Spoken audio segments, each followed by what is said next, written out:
أهلا بيكم. النهاردة معانا مسلسل جديد وهو مسلسل صفحة بيضة للفنانة حنان مطاوع. الحلقة الأولى فيها النهاردة ابتدت بكلمات للفنانة حنان مطاوع اللي قايمة بشخصية ضي، بتكون ماشية في الشارع وبتقول بين الحياة والموت لحظة بتفصل ما بين عالمين، عالم كل خطوة فيه محسوبة وعالم لسه هنشوفه شكله ايه. بتبدأ الحلقة وهي ماشية في الشارع بنفس الملامح بتاعتها دي، وفي نفس الوقت بيكون في قناص موجود، بتكون هي ظاهرة في عدسة البندقية اللي المفروض ان هو شايلها. بعد كده بيفضل هو متابعها ماشية بنفس الصورة دي وبتردد الكلمات اللي قلناها في بداية الحلقة، وفي نفس الوقت والمكان في بنت تانية بتجري وحاطة سماعات في ودانها. وفجأة بترجع الأحداث لشتاء في لندن 2022، وبتظهر بنت صغيرة وبتبص لمامتها وبتقول لها ماما أنا خسرت. بتقول لها مش مشكلة يا حبيبتي العبي تاني، ايه المشكلة يعني اي لعبة احنا ممكن بنخسر. بتقول لها بس انا خايفة من سبايدر. بتقول لها هو انت لسه بتشوفيه. بتقول لها اه. بتقول لها هو موجود دلوقتي. بتقول لها هو مخليني مش عارفة اشوف اي حاجة علشان كده بخسر. بتقول لها مش مشكلة يا حبيبتي العبي تاني وهتكسبي المرة الجاية. لكن البنت بتقول لها لا خليكي معايا عشان انت لما بتكوني معايا انا بكسب. بترجع الاحداث تاني لضي وهي ماشية في الشارع وبتخلع شنطتها من على كتفها، وفي نفس اللحظة دي في عربية بتكون معدية فيها شخص. القناص بيجهز نفسه وفجأة بيضرب كاوتش العربية بتقف نتيجة لضرب الكاوتش بتاعها. ضي بتكون واقفة في اتجاه والبنت التانية في الاتجاه التاني، وفي لحظة القناص بيجهز البندقية بتاعته تاني وبيضرب تانك العربية المرة دي، وطبعا العربية كلها بتولع في لحظة واحدة. هنا اياد ضابط المباحث بيكون نايم في بيته، تليفونه بيرن ولما بيرد على التليفون بيكون شوقي زميله اللي بيتصل بيه وبيقوله ان حسين باشا بيسأل عليه وبيقوله ان هو يجيله بسرعة. بيقوم وبيروح بسرعة، بيكون شوقي مستنيه بيقوله اسماعيل باشا سأل عليك. بيقوله والاجتماع ابتدى. بيقوله لسه. بيدخل بسرعة علشان الاجتماع. بيكون الاجتماع بسبب العربية اللي ولعت.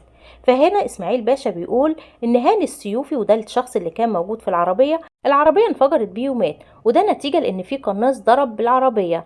فبيقول دي كده جريمة قتل. بيرد عليه اياد وبيقول له لا، الموضوع مش موضوع قضية قتل، الموضوع موضوع انتقام. علشان يضرب الاول الكاوتش وبعد كده يضرب تانك العربية فده شخص بينتقم. يونس بيكون متضايق منه ومن تعليقاته اللي بيقولها وبيقول هيعمل لنا فيها بقى ان هو اللي فاهم. بيستأذن علشان بيجوله تليفونه وبيخرج. وهنا شوقي بيقابله وبيقوله انت خرجت ليه. بيقوله اصل جالي تليفون. بيقوله انت هتمشي برضو مش هتسمع كلام حد. بيقوله لا انا همشي. هو قال لهم طبعا اسماعيل بيه ان قدامكم يومين وتحلوا لي القضية دي. في مشهد تاني بيكون في شخص اسمه منتصر قاعد مع واحدة اسمها هاجر وبيقعد بيتصل بالتليفون كتير وبتقول له انت هتفضل تتصل لحد امتى. بيقول لها انا مستغرب، دي بقالها يومين ما بتردش على التليفون. بتقول له انت ملهوف عليها كده ليه. بيقول لها ايه اللي انت بتقوليه ده، انت ناسيه ان ضي دي تبقى ام بنتي. ازاي يعني بقالها يومين ما بتردش على التليفون ومش عايزاه نقلق. فهنا بتتضايق منه وبيبان عليها الغيره وبتقول له طب خليك بقى اقعد دور عليها وانا مش قاعده لك وانا همشي. بتمشي فعلا وبتيجي البنت مايا اللي هي بنتها وبتقول له يا بابا انت بتحبني. فبيقول لها اه ان هو بيحبها جدا وبيقول لها ان انت عارفه يا مايا ان انت اغلى حاجه عندي. المشهد اللي بعده بيكون شخص قاعد بيلعب شطرنج وبتكون مراته ست ضريرة وبتتفرج على التلفزيون، لكن هو بيقفل التلفزيون وبيفهمها ان النور قطع.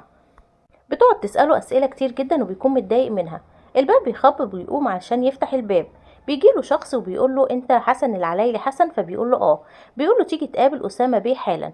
فبيقول له حاضر. مراته بتسأله مين اللي كان بيخبط. بيقول لها ده كشاف الكهرباء، خليكي بس انت في حالك كده وما تشغليش بالك. بعد كده بيظهر شخص في مكان وبيفضل يجري ويدور شمال ويمين وبيدور وبينده يا ضي يا ضي، وفي كل حتة في المكان بينده وبيقول يا ضي، لحد ما بيروح لواحدة ست وجوزها ناس كبيرة في السن وبيقول لهم ان هو مش لاقي ضي في اي حتة. بتقول له انت متأكد انك مش لاقيها. فبيقول لها انا دورت في كل حتة مش لاقيها. عادل بيقول لهم انا رحت القسم قالوا لي ما ينفعش تعمل محضر قبل يومين. الست دي اللي واضح ان هي مامتها بتتكلم وبتقول ان هي تليفونها بقاله يومين مقفول. فجوزها بيقول لها طمني انت قلقانه ليه، يمكن تكون في مكان ما فيهوش شبكه. وبيقول لها هي قالت لك ايه بالظبط. قالت له ان هي قالت لها ان هي عايزه تغيب يومين علشان تعرف تفكر كويس. بيقول لها طب اهدي وما تقلقيش. بتقول له ازاي ما اقلقش، انا قلقانه جدا عليها. هنا بيتم معاينه العربيه اللي ولعت والشرطه والمباحث والتحقيقات كله شغال. عم حسن بيجهز نفسه علشان يروح يشوف أسامة بيه عاوز منه ايه. مراته بتقوله انت رايح فين. بيقول لها نازل. بتقوله انت مش قلت مش هتنزل النهارده. بيقول لها انا خارج ومش هتأخر. بتقوله طب هات الريموت والتليفون جنبي هنا ووارب الباب وراك بيقول لها حاضر. بيخرج من البيت وهو ماشي بيقابل ست في الطريق. بتقول له الست ام ضي صاحيه؟ بيقول لها لا، خدت الدواء ونامت. وبكده بنكتشف ان هو والست التانية يكونوا ام وابو ضي. هنا بيروح اياد علشان يتابع المعاينة بتاعة المباحث. بيتكلم مع رفعت زميله وبيقول له عملتوا ايه؟ الوزارة والمديرية والدنيا كلها مقلوبة علشان الحادثة دي، كلهم مهتمين بالعملية قوي، اي حاجة جديدة لازم اعرفها على طول. زميله بيقول له انت علشان اترقيت خلاص بقى هتعملهم علينا؟ بيسأله وبيقول له الرصاصة اتضربت منين؟ بيقول له قناص من على عمارة من العماير دي. بيقول له فتشت الشقق اللي في العماير دي؟ بيقول له لا. فبيقول له انا عايز الشقق دي كلها تتفتش. وفي نفس الوقت تليفون اياد بيرن وبيكون اسماعيل بيه اللي بيقول له انت فين يا اياد؟ بيقول له في موقع الحادث. بيقول له انت بتشتغل من دماغك يا اياد؟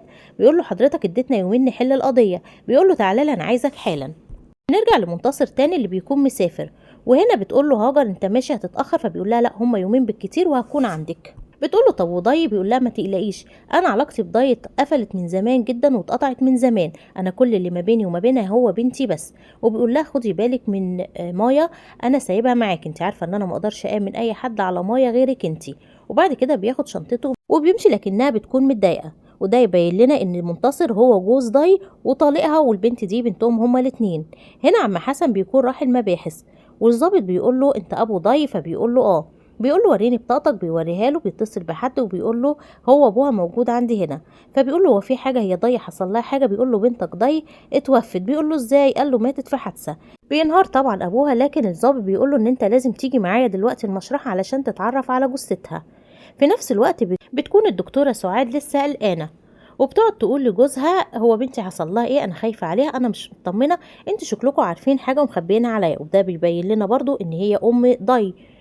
هنا بيكون الضابط اياد بيكون راح لاسماعيل بيه اللي بيمسكه بيقعد يزعق له وبيشيله من القضيه خالص، وبيقول له القضيه دي انا هاخدها منك وهديها ليونس، ومن النهارده ما تشتغلش على القضيه دي خالص علشان تبطل بعد كده تمشي بدماغك. انت ازاي تنزل موقع الحادث بدون ما تقول؟ وانا هعمل لرفعت لفت نظر. بيقول له رفعت ملوش دعوه، انا السبب. بيقول له لا، ده رفعت هياخد بس لفت نظر، لكن انت موضوعك اكبر من كده بكتير. هنا منتصر بيكون وصل المطار، بيفتح التليفون بتاعه، واضح ان هو بيلاقي الحادثه بتاعه ضي.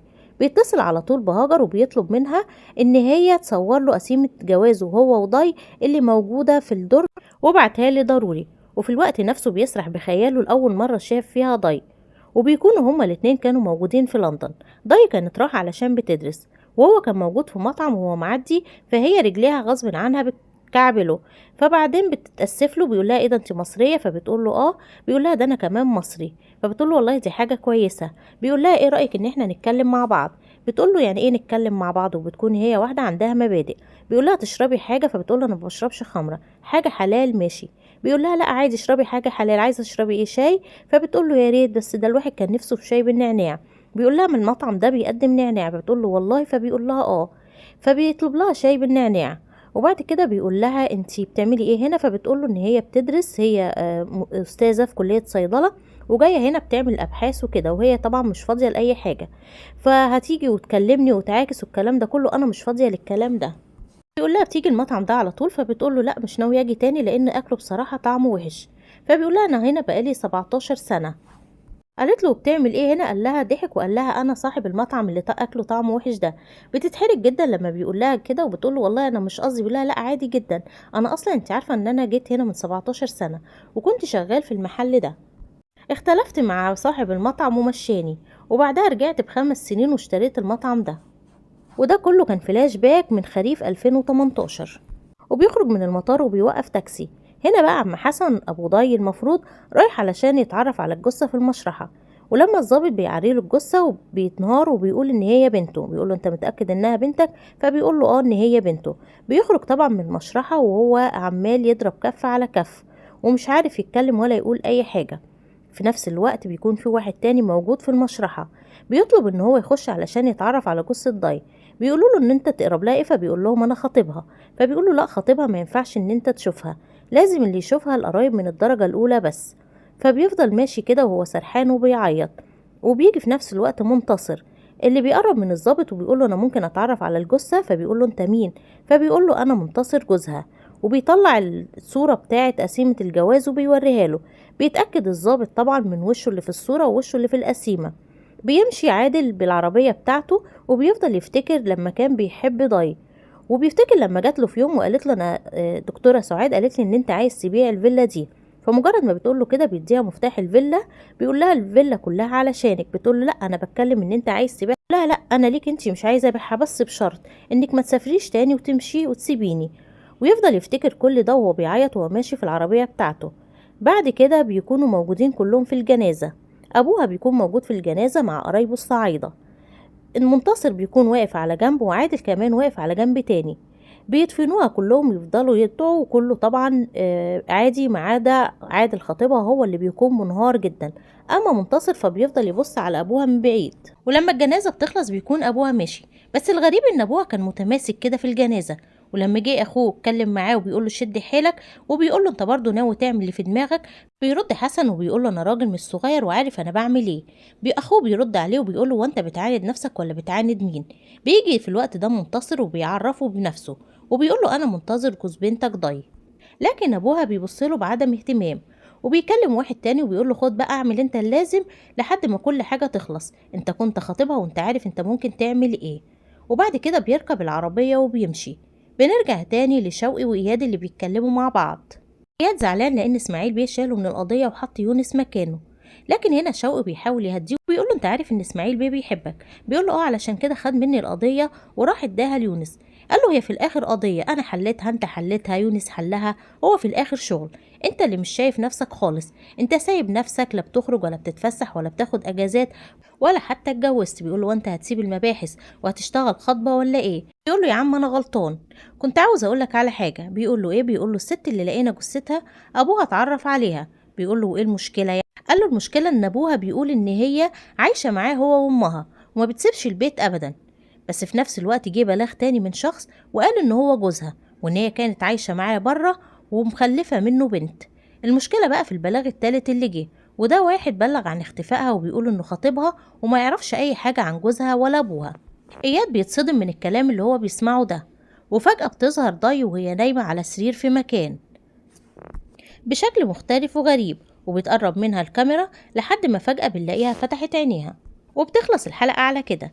الناس اللي حابة تتابع باقي المسلسل وتعرف حقيقة ضي ما تنساش تعمل لايك واشتراك للقناة.